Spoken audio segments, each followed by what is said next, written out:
Buenos días. Seguimos con esta serie de clases de repaso. Como siempre digo, les mando un saludo muy especial a los chicos que han pedido esta clase, este repaso de valvulopatías, que son mis queridos alumnos del cuarto cuatrimestre de enfermería. Para todos ellos, las 3 comisiones, va este pequeño repaso. Y siempre haciendo la aclaración de que esto es un repaso de los temas vistos. No nos podemos quedar solamente con lo que yo voy a dar, porque previo tenemos que leer la bibliografía, escuchar los audios que dio la profesora, hacer la actividad y luego, como cierre de todo esto, tenemos este breve repaso. O si no, usarlo como introducción al tema para entender los conceptos principales y luego, de a poquito, ir fijando los detalles, las cosas más finas para poder hacer un cierre completo de este tema. Así que sin más preámbulos, arrancamos con la clase del día, que es valvulopatías. Y antes de empezar, como siempre, tenemos que partir desde el origen de todo esto. ¿Y qué es el origen de las valvulopatías? Porque acá el título tendría que haber sido valvulopatías cardíacas, porque válvulas hay en un montón de lugares del organismo. Pero en este caso yo me voy a dedicar a las valvulopatías cardíacas. Para eso, lo primero que vamos a hacer, y vamos a empezar a dibujar, es lo siguiente. ¿Qué es una válvula cardíaca? Bueno, una válvula es una estructura fisiológica, obviamente, que lo que realiza, o que su función es la de permitir el paso, en este caso de sangre, en un sentido, en una dirección. Y eso es lo que tenemos que tener muy en claro. ¿Por qué? Porque la válvula, cuando se abre, permite el paso de sangre hacia un lado. Pero luego, cuando se cierra, lo que realiza es que la sangre no vuelva en el sentido contrario. ¿Sí? Tengamos siempre en cuenta esa. La válvula solo permite el pasar de sangre de una cavidad a otra o de un lugar a otro, siempre en un solo sentido. Cuando esa válvula falla y empieza a volver sangre, tenemos un problema en la válvula. ¿Sí? Eso es como primer concepto fundamental. Entonces, las válvulas cardíacas van a estar ubicadas obviamente en el corazón. Para eso vamos a dibujar a nuestro corazón, que lo voy a hacer lo más anatómico posible, ¿sí? Bien anatómico. Esto es, igual a esto es el corazón. Bueno, un poco de humor. Y lo voy a dividir obviamente en las 4 cavidades que ustedes conocen.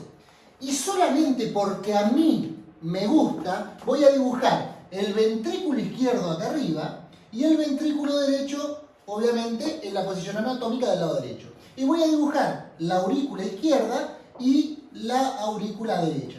Con esto, obviamente, repasamos que el corazón tiene 2 ventrículos y 2 aurículas.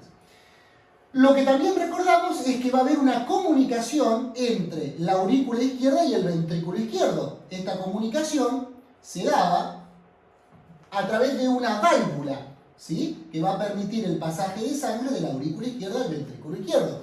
Esta válvula, que se encuentra entre el ventrículo izquierdo y la aurícula izquierda, se denomina válvula, muy bien, mitral, ¿sí? Mitral. ¿Por qué se denomina mitral esta válvula? Porque esta válvula es la válvula que se asemeja a la mitra papal, ¿sí? El sombrero que usa el Papa, si ustedes alguna vez lo ven, tiene como si fuese 2 partes, tiene 2 valvas. Por eso se dice que la válvula mitral es bicúspide, ¿sí? Tiene 2 valvas. El resto de las válvulas de todo nuestro corazón tiene 3 valvas o cúspides. Por eso, esta que vamos a ver acá, se llama tricúspide, la aórtica y la pulmonar también tienen 3 valvas. La única que tiene 2 valvas es la mitral, y de ahí su nombre, la mitra papal. Bien, entonces la válvula mitral va a permitir el pasaje de la sangre de la aurícula izquierda al ventrículo izquierdo. ¿De dónde le llega la sangre a la aurícula izquierda? Esto es una de las cosas más importantes de todas. ¿Por qué? Porque a la aurícula izquierda le va a llegar la sangre de los pulmones. ¿Sí? Los pulmones van a enviarle la sangre y la sangre va a llegar desde los pulmones a la aurícula izquierda. ¿Cómo va a venir la sangre que viene a la aurícula izquierda? La sangre va a venir recién salida de los pulmones, o sea, va a ser sangre muy oxigenada. ¿Y por medio de qué va a llegar la sangre a la aurícula izquierda? ¿Por una vena o por una arteria? Bien, muy bien, por una vena. ¿Por qué? Porque como concepto decíamos que todos los vasos sanguíneos que lleven sangre hacia el corazón son venas. Y todos los vasos sanguíneos que sacan sangre del corazón son arterias. No importa si está oxigenada o carbooxigenada. Lo importante es la dirección, el sentido que lleva la sangre. Si es desde el corazón hacia los órganos, arterias. Y si es desde los órganos hacia el corazón, venas. ¿Por qué hago esta aclaración? Porque esta sangre que viene por venas, que se llaman venas pulmonares, ¿sí? Y que llega a la aurícula izquierda, es la sangre con más oxígeno de todo el cuerpo, ¿sí? Y es una vena. Sigamos. Entonces, la sangre llega a la aurícula izquierda proveniente de los pulmones. La aurícula izquierda, por medio de la válvula mitral, la sangre pasa al ventrículo izquierdo. Y desde el ventrículo izquierdo, por medio de, ahora sí, la arteria más grande de nuestro organismo, que se llama aorta, bien, desde la aorta, la sangre sale expulsada, atravesando obviamente una válvula que está en la aorta, entre el ventrículo izquierdo y la aorta, y se va a llamar válvula aórtica, ¿sí? Acá tenemos la válvula aórtica. Va a salir la sangre por la aorta, como decíamos, ¿y dónde va a ir esta sangre que está con mucho oxígeno? Va a ir a distribuirse por todos, absolutamente por todos los órganos de nuestro cuerpo, por todos, ¿sí? Entonces, esta sangre va a ir a todo nuestro organismo. Cuando llegue a los órganos de nuestro organismo, esta sangre se va a capilarizar, se va a transformar estos vasos sanguíneos, arteria, arteriola, ¿sí? Metaarteriola, capilares, y los capilares van a darle irrigación a todos los órganos, al hígado, al estómago, al cerebro, al propio corazón, ¿sí? Porque acá desde la aorta salen las arterias coronarias, o sea, por medio de la aorta yo llevo la sangre oxigenada a todo nuestro organismo. Una vez que esa sangre hizo en el intercambio, hizo la respiración celular a nivel de los tejidos, o sea, intercambió oxígeno por dióxido de carbono, va a volver esta sangre. ¿Y hacia dónde va a volver? Va a volver a la aurícula derecha, ¿sí? La sangre que pasó por todos los órganos de nuestro cuerpo va a volver a la aurícula derecha. ¿Por qué medio, por qué vaso sanguíneo va a volver? Por una vena, eso ya lo sabemos. Vuelven por las venas, en este caso se llaman venas cavas, que son dos: la vena cava inferior, que trae la sangre desde nuestros miembros inferiores, y la vena cava superior, que trae de los miembros superiores, ¿sí? Esa sangre entonces llega a la aurícula derecha, por medio de venas. De la aurícula derecha, la sangre va a pasar al ventrículo derecho, por medio de una válvula, también acá, que tiene 3 cúspides, y por eso se denomina válvula tricúspide. Entonces, la válvula tricúspide, que es esta que está acá, va a permitir o no el pasaje de la sangre desde la aurícula derecha al ventrículo derecho, ¿sí?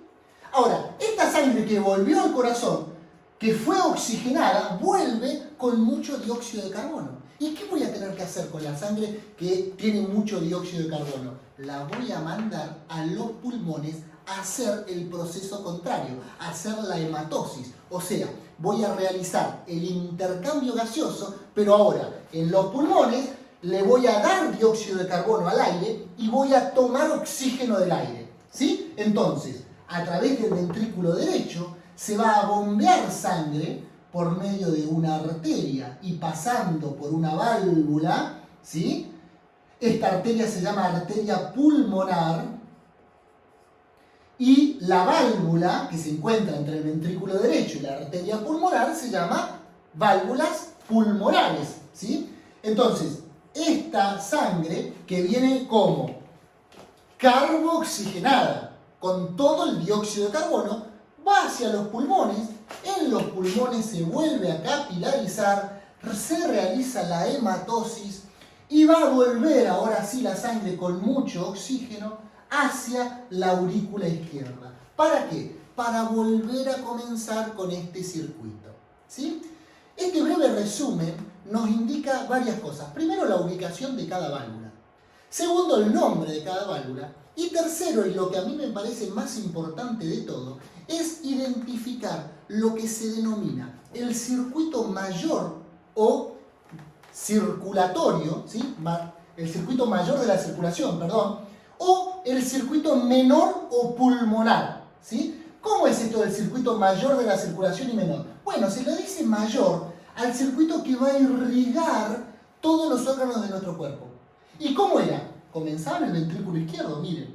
La sangre va a todos los órganos y vuelve hacia la aurícula derecha. Este circuito es el circuito mayor. En cambio, el circuito menor es aquel que está cortito acá, que va a los pulmones. ¿Y dónde va a los pulmones? Sale del ventrículo derecho, va a los pulmones y vuelve a la aurícula izquierda. ¿Sí? Entonces, circuito mayor y circuito menor de la circulación. ¿Estamos hasta acá? ¿Por qué hago esto y hago hincapié en esto de los circuitos?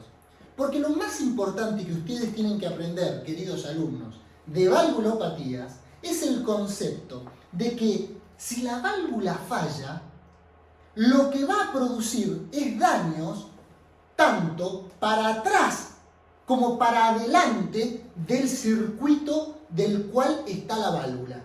Generalmente los daños son retrógrados, ¿sí? Hacia atrás. Por lo tanto, si yo tengo como concepto esto, me adelanto un poquito al tema, una falla acá en la válvula mitral, por ejemplo, ¿qué me va a producir? Me va a producir una sobrecarga del circuito para atrás. ¿Y dónde es para atrás? En los pulmones. Entonces, si yo entiendo eso, que cuando hay un fallo en esta válvula me va a producir problemas hacia atrás, ¿y qué es lo inmediatamente hacia atrás o retrógrado que tengo? Los pulmones. Voy a entender que los signos y síntomas que me van a dar son por problemas acá, ¿sí? En cambio, si tuviese, por ejemplo, un problema en esta válvula, en la tricúspide, y voy a tener problemas hacia atrás, ¿qué es hacia atrás? Y es todo esto que venía de los órganos. Entonces se me va a acumular sangre que no va a poder volver fácilmente de los órganos. ¿Bien? Todo eso me da edema, me da ascitis, me da hepatomegalia. ¿Estamos? Entonces, como concepto, cuando las válvulas fallan, generalmente dan retrógradamente problemas, manifestaciones clínicas. Y si yo me acuerdo dónde está la válvula y cuál es el circuito que tengo retrógrado, es fácil entender un poquito los signos y síntomas. Para que tengan en cuenta como concepto grande también, cuando las válvulas fallan, ahora lo vamos a ver lo que es una estenosis o lo que es una insuficiencia, cuando una válvula falla, lo que produce en definitiva es una insuficiencia cardíaca. ¿Sí? Nos lleva a la insuficiencia cardíaca. Para eso me tengo que meter en la palabra insuficiencia, porque muchos alumnos lo que les cuesta entender es qué es una insuficiencia. La insuficiencia es la falta de capacidad del órgano para realizar su función. ¿Sí? Tómenlo como insuficiencia, falta de función de ese órgano. Entonces, si yo hablo de la insuficiencia cardíaca, va a ser que el corazón no puede cumplir con su función. ¿Cuál era la función del corazón? Bombear sangre. ¿Sí? Si yo hablo de una insuficiencia valvular, de lo que voy a estar hablando es de la falta de la válvula de cumplir con su función. ¿Cuál es su función? Hacer el cierre correcto o el pasaje correcto de sangre. Entonces, la insuficiencia valvular va a hacer que esa válvula no se cierre correctamente, no realice su función, ¿sí? Porque si no uno tiende a confundirse con estas palabritas que en realidad son sencillas si uno sabe el concepto. ¿Estamos entonces hasta acá? ¿Qué me van a decir si no me están viendo? Pero voy a suponer que sí. Entonces, hasta acá vimos dónde está cada válvula, cómo se denomina cada válvula y entendemos que donde falla una válvula me va a traer problemas generalmente retrógrados a la válvula. Bien, avancemos. Conceptos grandes. Yo les dije que una válvula me permitía el pasaje de sangre de un lugar al otro, ¿sí?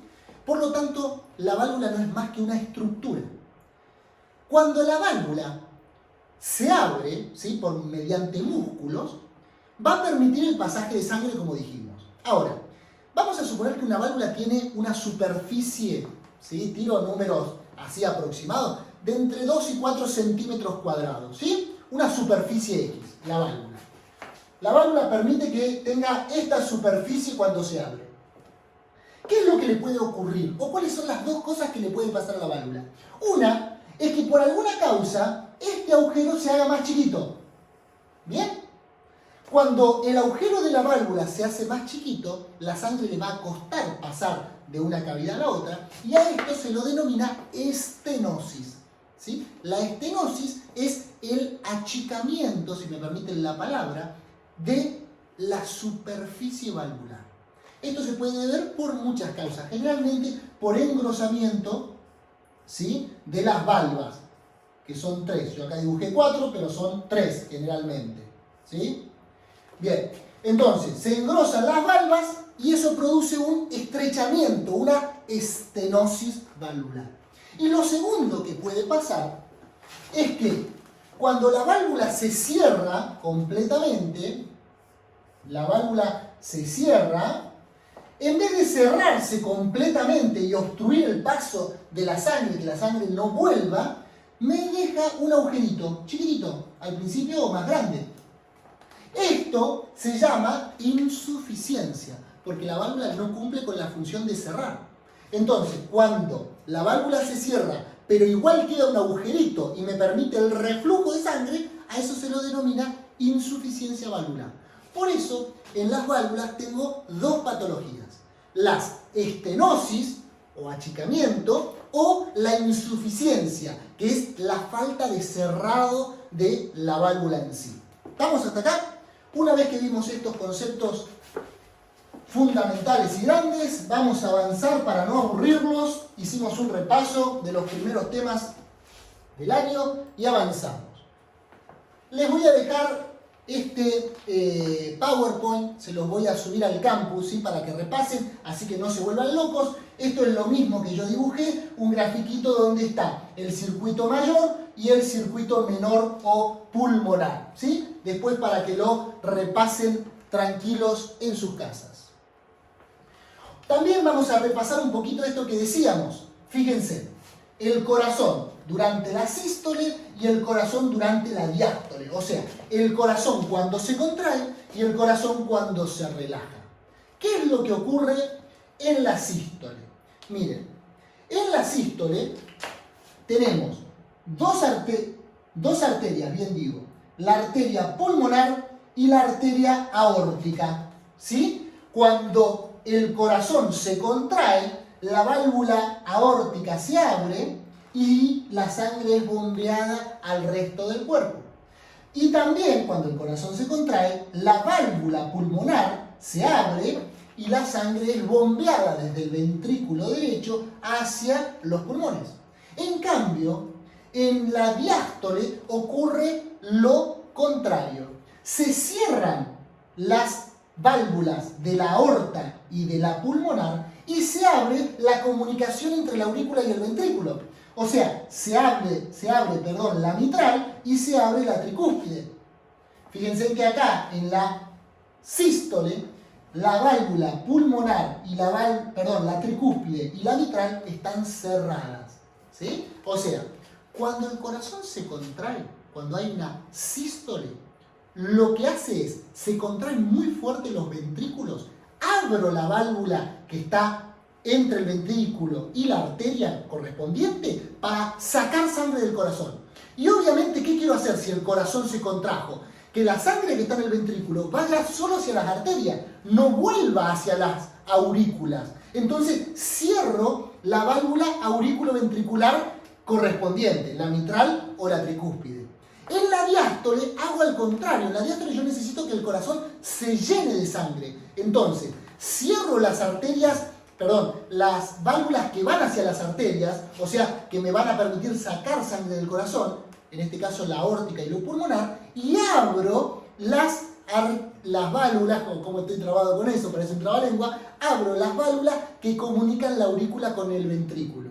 ¿Para qué? En la diástole lleno el ventrículo de sangre. En la sístole aprieto el ventrículo, contraigo el ventrículo y saco la sangre del corazón. ¿Bien? En esto resumimos esto que acabo de explicar. Y vamos entonces a hablar de esto que ya un poquito les dije anteriormente, estenosis valvular. Es la dificultad de una válvula de abrirse correctamente. En vez de poder abrirse el total o la totalidad de su tamaño, queda un poquito cerrada, ¿sí? Se dificulta el flujo anterógrado de sangre. Obviamente, ¿qué es lo que va a pasar? Si yo tengo el ventrículo izquierdo lleno de sangre y tengo que sacar la sangre del ventrículo izquierdo y esa sangre va a salir despacito, ¿qué es lo que le va a pasar a esa cámara? Y le va a costar sacarlo, ¿sí? Va a tener que hacer más fuerza para sacar la sangre. Entonces, la cámara inmediatamente posterior a la válvula afectada se va a ver también comprometida, ¿bien?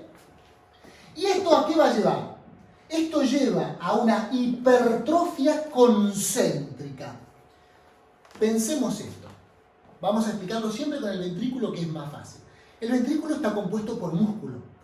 Toda la cavidad está compuesta por músculo. Entonces, piensen en un globo. Si un globo, ustedes lo inflan, ¿no? Lo llenan de aire y lo dejan desinflarse por el agujerito que tiene el globo, ¿cómo sale el aire? Sale rápido. Ahora, si ustedes vieron que hacen el jueguito ese de hacer sonar el globo, aprietan el agujerito de salida del globo, ¿cómo sale el aire? Sale más despacio. Ahora, si ustedes lo quieren hacer salir más rápido, ¿qué hacen? Teniendo apretado el agujerito, aprietan el globo con más fuerza y vuelve a salir rápido el aire. ¿Qué quiero decir con esto? Que cada vez que yo tengo un problema en la salida de la sangre, el músculo cardíaco va a hacer más fuerza para tratar de sacar sangre. Eso me va a llevar a que el músculo cardíaco haga más esfuerzo. ¿Y qué es lo que pasa con un músculo cuando lo pongo a hacer más esfuerzo? Se agranda, se hipertrofia. Al igual que los músculos de un físico-culturista se hipertrofian, el músculo cardíaco que comienza a realizar en cada latido más fuerza, también se hipertrofia. ¿Y cómo se hipertrofia? Y bueno, se hipertrofia concéntricamente, o sea, como hacia adentro, en todas direcciones y parejito, porque todo el músculo está haciendo fuerza, ¿sí? ¿Y cuál es la causa más frecuente de las estenosis valvulares? Bueno, las causas más frecuentes son congénitas. ¿Qué significa esto de causa congénita? Que yo ya lo traigo de nacimiento. Cuando el corazón, somos embriones, estamos en la panza de la mamá, pueden tener alguna falla en su construcción. Y eso me lleva a que haya algún defecto, ¿sí? Que estén más estrechas las válvulas de lo que tendrían que estar. Por otro lado, teníamos el otro concepto, insuficiencia valvular. ¿Qué era? Era la dificultad de una válvula para cerrarse correctamente, ¿sí? ¿Y esto qué va a hacer? Va a producir sobrecargas de presión en ambos sentidos de la circulación. ¿Cómo es esto? Si la válvula no se cierra correctamente, va a haber sangre que va a volver a la cavidad de la que no tendría que volver. Entonces, esa cavidad que estaba acostumbrada a recibir solo una cantidad de sangre, ahora recibe la que ya recibía más la sangre que volvió. ¿Eso qué hace? Que esa cavidad se distienda, se dilate. Pero esta vez la dilatación va a ser excéntrica, ¿sí? Se va a ir dilatando hacia afuera, no por esfuerzo, sino porque cada vez tiene que recibir mayor volumen de sangre. ¿Bien? Bueno, sigamos avanzando porque si no, no vamos a llegar nunca. Yo me voy a dedicar, chicos, a hablar de las estenosis y insuficiencias valvulares más frecuentes que se dan. ¿sí? Las que no son tan frecuentes las voy a pasar un poquito por arriba y rápidamente para hacer hincapié, como esto es un resumen, en lo que uno más ve en la clínica, más se ve en el campo práctico. ¿Bien? Y una de las principales valvulopatías que podemos llegar a ver es la estenosis aórtica, o sea, un estrechamiento, una obstrucción al flujo de sangre entre el ventrículo izquierdo y la arteria aorta. O sea, el ventrículo izquierdo, como veníamos diciendo, va a tener que hacer más fuerza para poder inyectar la sangre hacia la aorta. Después se va a cerrar bien, pero no se va a abrir correctamente. ¿Cuáles son las causas de esto? Ya dijimos, principalmente congénita. ¿Y cuál es la principal causa congénita? Es que la válvula, en vez de tener 3 cúspides, como tendría que tener, tiene solo 2. Y eso produce que sea el agujero de salida más chiquito. Y la segunda causa más importante es la famosa reumática, la famosa fiebre reumática. Abro paréntesis. ¿Qué es la fiebre reumática? Me meto en otro tema, pero es lo más importante para entender las valvulopatías. ¿Por qué? Porque la fiebre reumática es una patología infecciosa, autoinmune luego, que me produce un daño en todo el corazón y generalmente afecta a varias válvulas al mismo tiempo. Entonces vamos a ver que aparte de la estenosis aórtica, la fiebre reumática da estenosis mitral y estenosis tricuspidia, ¿sí? Al mismo tiempo las da, no es que las da separadas, generalmente las da juntas. Entonces, cuando hablemos de estenosis, no tanto insuficiencia, todas generalmente son producidas por la fiebre reumática. ¿Y cómo es esto que les decía de la fiebre reumática? La fiebre reumática era producido por una infección en la garganta, ¿lo recuerdan? El famoso estreptococo que da esa faringitis. Si esa faringitis o ese bichito, esa bacteria produce una reacción autoinmune, o sea, una reacción de nuestro cuerpo muy exagerada, va a producir daños en diferentes órganos de nuestro cuerpo, como la piel, las articulaciones y sobre todo daños en el corazón, produciendo generalmente estenosis de muchas válvulas del corazón. Por eso van a ver que la causa más frecuente de las estenosis mitral, aórtica y tricuspidia generalmente es la fiebre reumática. ¿Bien? Como concepto grande.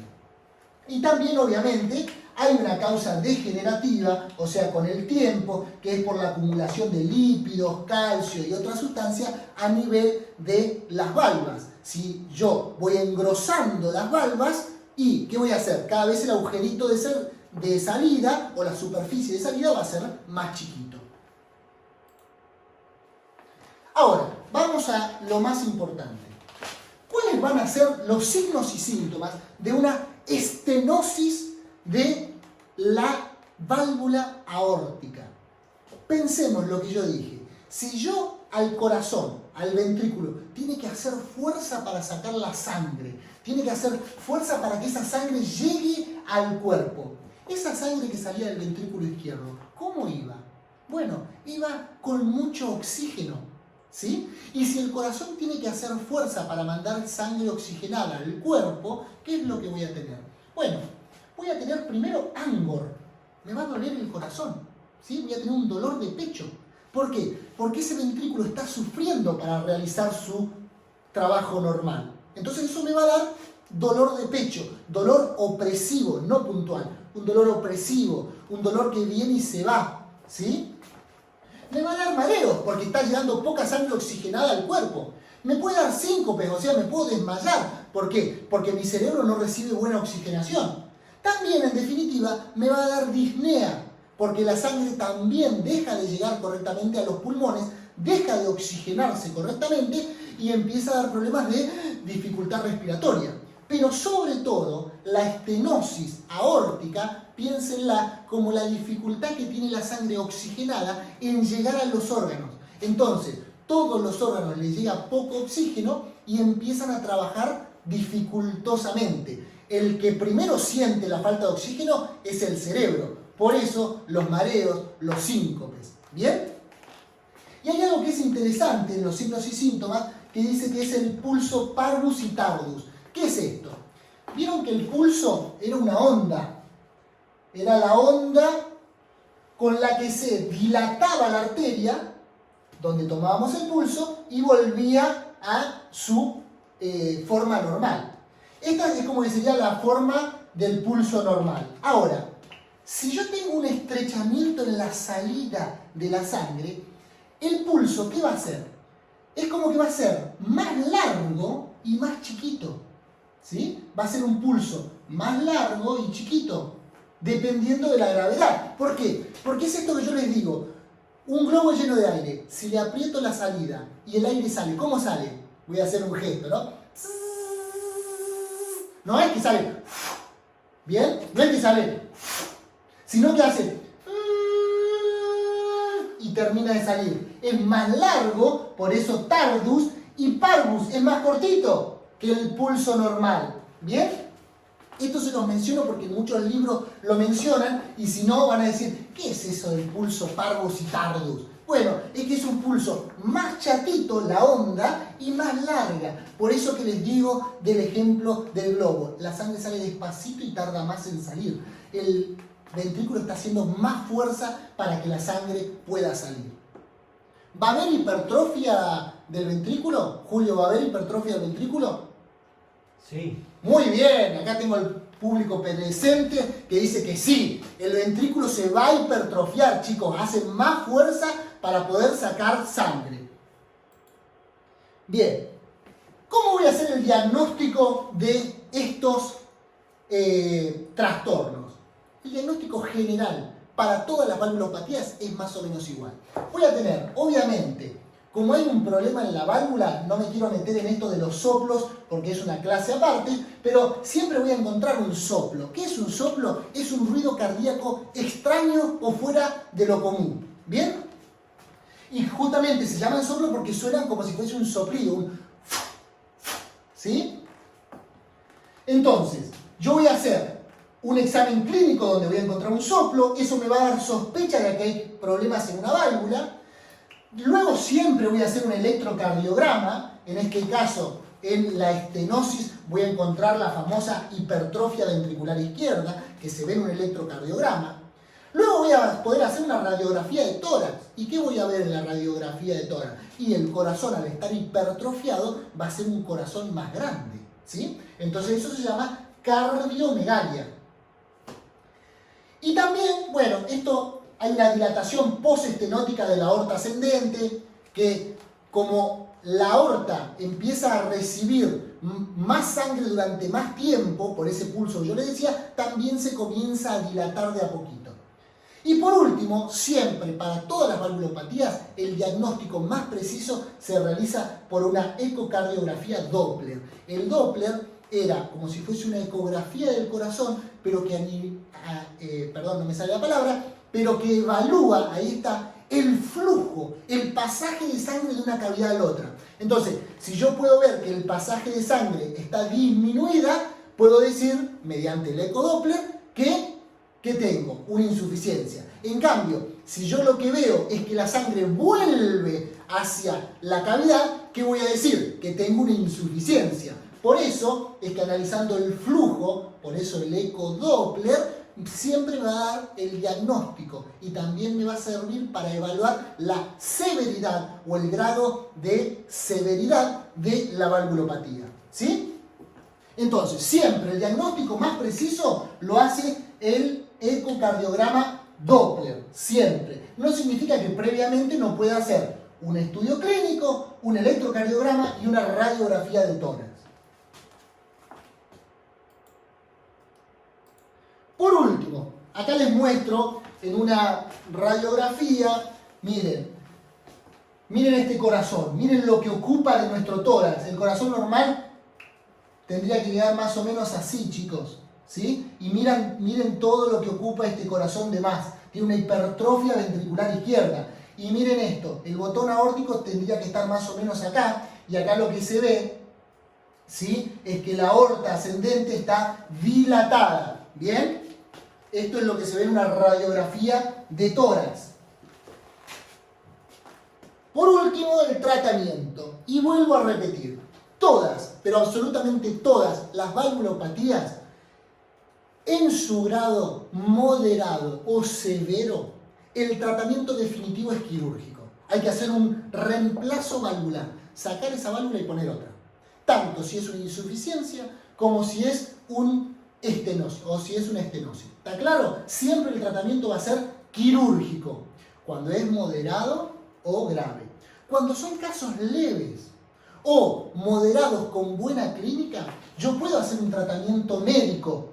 ¿Y a qué va a estar basado los tratamientos médicos para las valvulopatías en general? Lo que yo voy a tratar de hacer es atenuar los síntomas retrógrados de esa valvulopatía. Entonces, en el caso, por ejemplo, de la estenosis aórtica, lo que yo voy a dar son diuréticos para que la sangre no vuelva tanto, ¿sí? Que no haya tanto reflujo sanguíneo de nuestro cuerpo.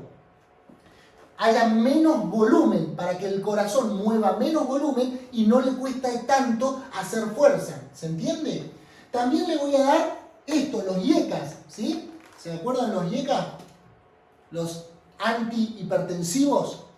Si no, los repasan. Bien. Y sobre todo lo que voy a tratar, porque en definitiva, si yo dejo que progresen las valvulopatías, ¿a qué me lleva una valvulopatía? A una insuficiencia cardíaca. Y acá hago otro paréntesis. Cuando ustedes estudien valvulopatías, chicos, ¿por qué se hacen tanto problema? Porque no entienden el problema final. Lo que ustedes tienen que estudiar, si quieren estudiar valvulopatías, es insuficiencia cardíaca. Si ustedes entienden bien la insuficiencia cardíaca derecha y la insuficiencia cardíaca izquierda, van a entender la valvulopatía. Porque una valvulopatía a nivel de las válvulas izquierdas, o sea, de la mitral o la aórtica, lo que me lleva en definitiva es una insuficiencia cardíaca izquierda. ¿Sí? Y si tengo problemas en las válvulas derechas, me van a llevar a una insuficiencia cardíaca derecha con los síntomas y signos de la derecha o de la insuficiencia cardíaca derecha. Entonces, entendiendo insuficiencia cardíaca es lo mismo que entender la válvula o las valvulopatías, porque en definitiva, cuando esto se hace moderado a grave, me lleva a una insuficiencia cardíaca. ¿Está claro? ¿Qué les quiero decir con esto? Estudiando un tema, entienden los dos. Sigamos avanzando. Bueno, ya hablamos de lo que ocurre cuando la válvula está más cerrada de lo normal. Y ahora vamos a hablar de la misma válvula, la válvula aórtica, pero cuando no se cierra correctamente. Esto también es una patología bastante frecuente. Ahora, ¿qué le va a pasar a ese ventrículo izquierdo si cuando en la sístole bombea sangre, parte de esa sangre que está en la aorta vuelve al ventrículo? No solamente la que le llega de la aurícula, sino que vuelve sangre desde la aorta. ¿Por qué? Porque la válvula no cerró correctamente.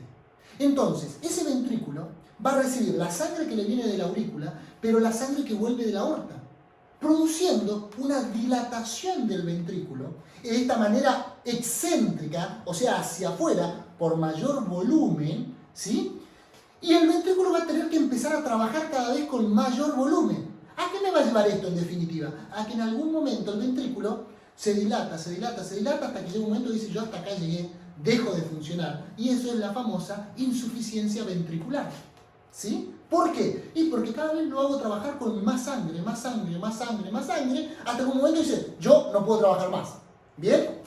Entonces, ¿cuál va a ser la causa de la insuficiencia? Como les decía, también puede ser una aorta bicúspide, no cierra correctamente.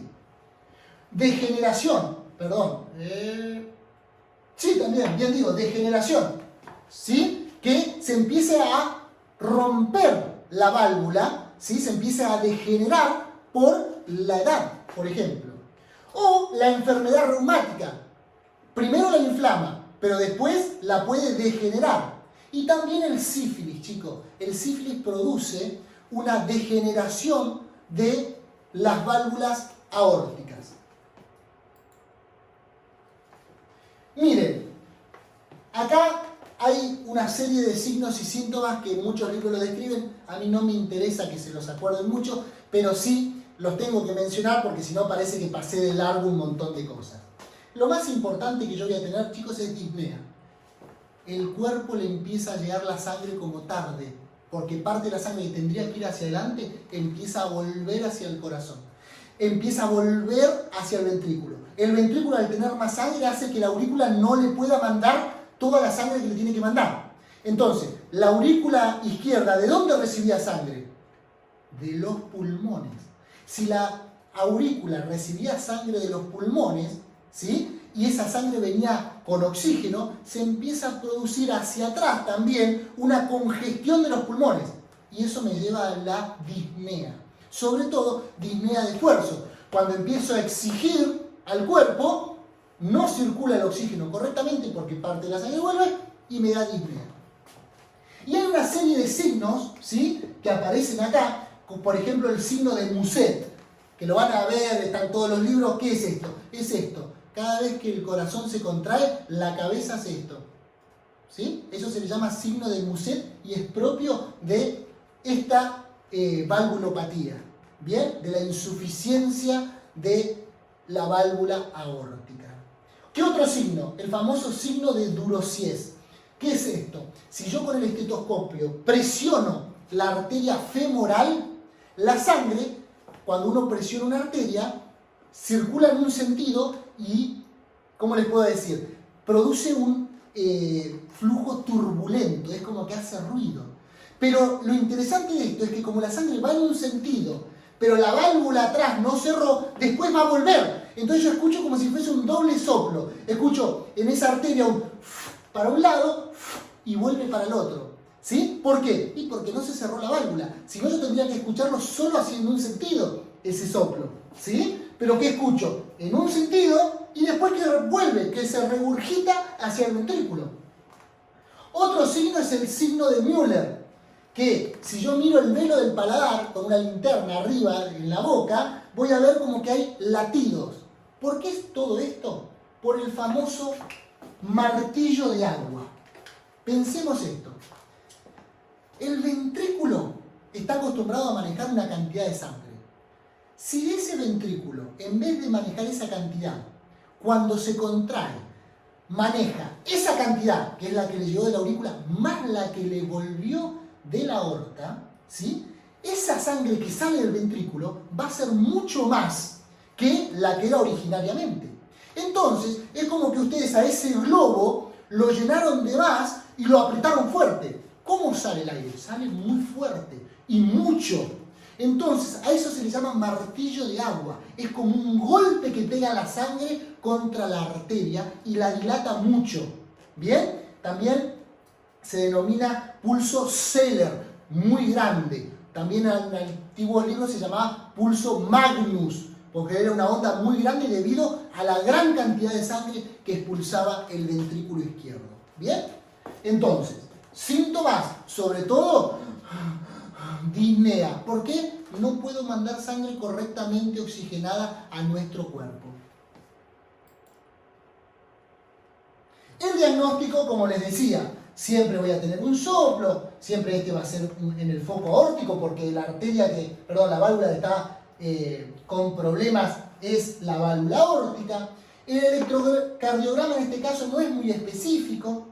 La radiografía de tórax voy a encontrar una cardiomegalia por esa dilatación del ventrículo izquierdo y como siempre el diagnóstico definitivo lo hace el ecocardiograma Doppler por análisis de flujo. Tratamiento médico para la administración de vasodilatadores para que la sangre vaya hacia los vasos y no vuelva con tanta fuerza, ¿bien? Para reducir el volumen de sangre regurgitado y disminución de la presión arterial. Tratamiento definitivo, siempre quirúrgico. Tercer paréntesis del día. Abro paréntesis. Ustedes me dirán, ¿y hasta acá qué hago yo como enfermero? ¿Sí? Esa es la pregunta del millón, porque todo el mundo dice, sí, bueno, vos estás explicando, pero en definitiva el tratamiento es quirúrgico.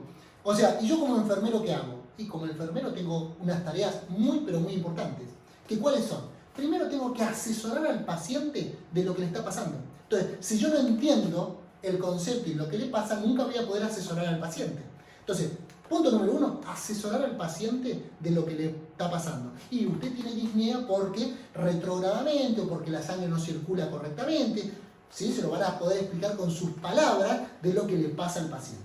Segundo, tengo que administrar la medicación. Entonces, si el paciente tiene disnea, ¿qué voy a hacer? Y en determinado momento capaz que le voy a tener que aplicar oxígeno. En determinado momento voy a seguir la indicación médica para cada patología. Y después voy a realizar un control de los signos vitales periódico y constante para ver que ese paciente que tiene una patología que se le está agravando con una insuficiencia cardíaca no presente un problema agudo y lo tenga que tratar de otra manera. ¿Se entiende? Entonces, yo como todas las valvulopatías, ¿cuál es el tratamiento? ¿Cuál es la tarea de los enfermeros? Es fundamental. Primero, asesorar al paciente. Segundo, el control de los signos vitales para ver el estado continuo del paciente. Y tercero, la administración correcta de los fármacos que me va a indicar el médico. Y luego lo prepararé para el tratamiento quirúrgico y haré todo lo que haríamos con un paciente quirúrgico. Tratamiento de la herida, si fuese necesario, el preparar la cama quirúrgica, etcétera, etcétera, etcétera. ¿Sí? ¿Queda claro entonces cuál es la tarea del enfermero en estos casos? Es lo mismo que la insuficiencia cardíaca. Bien, seguimos avanzando. Vamos a la otra que es importante y es muy, pero muy frecuente en todos los pacientes o en la mayoría de los pacientes que tienen valvulopatía, que es la estenosis mitral. O sea, es la obstrucción al flujo de sangre entre la aurícula izquierda y el ventrículo izquierdo. Como concepto, si yo tengo que la sangre de la aurícula no puede pasar rápidamente al ventrículo durante la diástole, ¿sí? Cuando se relaja el ventrículo, ¿eso qué me va a producir? Que la sangre que viene de los pulmones y llega a la aurícula no pueda llegar. ¿Y eso qué me va a producir? Una congestión de sangre a nivel pulmonar, con la consecuencia edema pulmonar, disnea y todos los problemas que me tiene cuando hay congestión de los vasos a nivel pulmonar. ¿Sí? ¿Y a qué más me va a llevar eso? Me va a llevar a que, en definitiva, la aurícula derecha, la aurícula izquierda, se dilate hasta que deje de funcionar. Y cuando deja de funcionar la aurícula, eso se llama fibrilación auricular. Y esa aurícula que dejó de funcionar, en vez de contraerse y dilatarse, va a quedar como si fuese un saco, como una bolsa, sin contracción. Y donde hay una bolsa y la sangre se empieza a acumular, ¿qué se forma? Se forman trombos, ¿sí? Entonces, los problemas de la estenosis mitral es que es muy problemática porque me lleva a una fibrilación auricular, a la formación de trombos intraauriculares, con la consecuencia de un tromboembolismo a nivel de cualquier órgano de nuestro cuerpo. ¿Está claro? Entonces, como concepto, si falla la válvula mitral, o sea, la sangre no va en el sentido que tiene que ir, se empieza a aumentar la presión para atrás. ¿Y qué es lo que tengo atrás? Los pulmones. Edema pulmonar, ¿sí? Congestión pulmonar, disnea, etc. La causa, como habíamos dicho, la etiología más, pero más frecuente de la estenosis mitral, fiebre reumática. ¿Bien? Esto que ya expliqué antes. Signos y síntomas. ¿Cómo va a estar este paciente? Lo que yo les decía, va a tener disnea, porque se empieza a acumular la sangre en los pulmones y no circula y no puedo realizar la hematosis correctamente. Tengo edema agudo del pulmón y palpitaciones. La sangre empieza a salirse de los capilares pulmonares y se empieza a acumular en el espacio extraalveolar, ¿sí? O intersticial del pulmón, con el famoso edema pulmonar. Y por último, voy a tener una fatiga progresiva. Ese paciente cada vez, al no poder oxigenar correctamente la sangre, cada vez va a estar más cansado, ¿sí? Cada vez le va a costar más hacer su actividad diaria. Diagnóstico. Miren, siempre va a haber un soplo. Esta vez va a ser un soplo diastólico, o sea, el soplo va a estar durante la diástole, porque era la válvula que trabajaba en la diástole, ¿sí? No en la sístole como la aórtica y la pulmonar. El electrocardiograma, en un caso severo, voy a poder evidenciar, por ejemplo, la fibrilación auricular. En la radiografía de tórax, siempre agrandamiento de la aurícula. Y el diagnóstico definitivo por el ecodoppler. Tratamiento, ¿qué les parece? El definitivo, ¿cuál va a ser? Quirúrgico, reemplazo valvular. Ahí no varía nunca. Pero en el tratamiento médico, ¿qué voy a tratar de hacer con este paciente? Le voy a dar una dieta baja en sodio para que baje la presión arterial y que a la aurícula le cueste menos enviarle sangre al ventrículo. Voy a tratar de que el paciente haga actividad física, pero no excesiva. Salir a caminar, ¿sí? Andar en bicicleta, pero leve. Ir a la pileta, ¿sí? Pero no lo voy a hacer que salga a hacer un partido de fútbol, ¿bien? Y le voy a dar fármacos. Le voy a dar beta bloqueantes, por ejemplo, para hacer que el corazón se contraiga más lento, trabaje más lento y menos fuerte es la palabra. ¿Para qué? Para que la aurícula no trabaje con tanto esfuerzo y no llegar a la fibrilación auricular, ¿sí? Le voy a dar diuréticos y vasodilatadores para disminuir el retorno venoso, que la aurícula trabaje más descansada. Y por último, como les decía, el tratamiento definitivo es quirúrgico. ¿Bien? Ya terminamos, ¿eh? No se me aburran, aguántenme un poquito más. Igual saben, esto, chicos, es un video. Pueden cortarlo, hacer una pausa, nos tomamos un cafecito, nos estiramos el cuello y seguimos adelante. ¿Bien? Y voy a ir a la última y con esta les prometo que termino. Estenosis tricuspidia. ¿Qué es esto de la estenosis tricuspidia? Ahora me voy al lado derecho del corazón, ¿sí? La válvula tricúspide era aquella que estaba entre la aurícula derecha y el ventrículo derecho. Y era la que recibía la sangre que venía de nuestro cuerpo, la aurícula derecha, y enviaba la sangre hacia los pulmones. ¿Por qué hago esto y hago principal hincapié? Porque la estenosis tricuspidia también, como causa más frecuente, es la artritis reumatoidea. Ya lo habíamos dicho, junto con la estenosis mitral y la estenosis aórtica. Generalmente se da por eso. ¿Hay otras causas? Sí, también puede ser congénita, por inflamatorias, hay un montón. Pero fundamentalmente la fiebre reumática. Y lo que sí quiero hacer hincapié acá es esto. Como consecuencia de la obstrucción al flujo, se produce un aumento de la presión en la aurícula derecha. ¿Bien? O sea, la aurícula derecha hace más fuerza para tratar de enviarle sangre hacia el ventrículo derecho. La pregunta es, ¿de dónde viene esa sangre? Bueno, esa sangre venía de todos los órganos de nuestro cuerpo. Era la sangre que venía con dióxido de carbono. Era la sangre que tengo que mandar a los pulmones a oxigenar. Entonces, si la sangre se empieza a acumular y no puede llegar correctamente a la aurícula derecha, ¿dónde se va a acumular?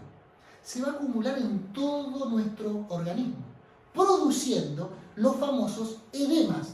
Cuando el edema era, por ejemplo, en la cavidad abdominal, era la famosa ascitis.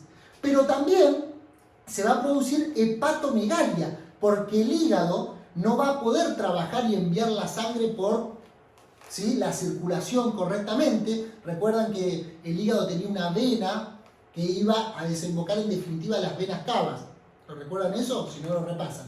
Bueno, esas venas hacen que al no poder circular la sangre correctamente, la sangre se comienza a acumular también en el hígado, con la consecuente hepatomegalia. Entonces, edema, hepatomegalia, ascitis, todo eso, derrames, todo eso es la clínica de la insuficiencia cardíaca derecha. ¿La recuerdan? O sea, retrógradamente a la aurícula derecha se acumula sangre.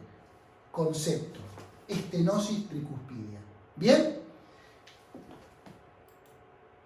Manifestaciones, se las dejo acá: fatiga, hepatomegalia, edemas, ascitis, y el paciente va a empezar en definitiva con anorexia, que es la falta de ganas de comer, y adelgazamiento, porque el paciente, todos sus órganos comienzan a funcionar mal por esa acumulación de líquido y por esa falta de correcta circulación.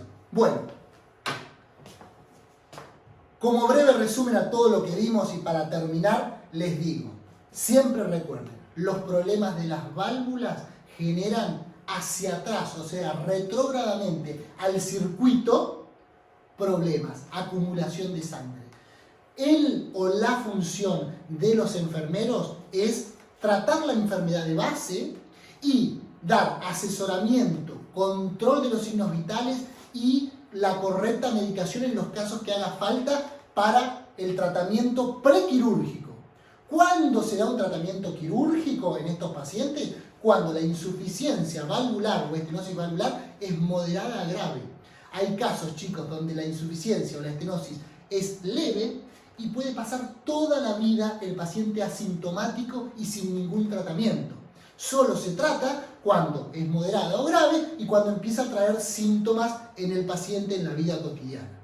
Así que bueno, espero haber sido claro. Saben que pueden consultarme, pueden hacerme preguntitas, pueden comunicarle a los profesores para si hay algún tema que les gustaría que yo les refuerce, lo hago con mucho gusto. Pero siempre recalco lo mismo. No se queden con la fácil, no se queden solo viendo videos, sino lean, hagan las actividades, escuchen a los profesores, pregunten y después cierren con estos videos de repaso. Les mando un afectuoso saludo, en este caso no abrazo porque estamos en pandemia, pero sí con los codos a 2 metros de distancia, como ustedes quieren. Desde acá los saluda el rector del instituto. Un abrazo grande.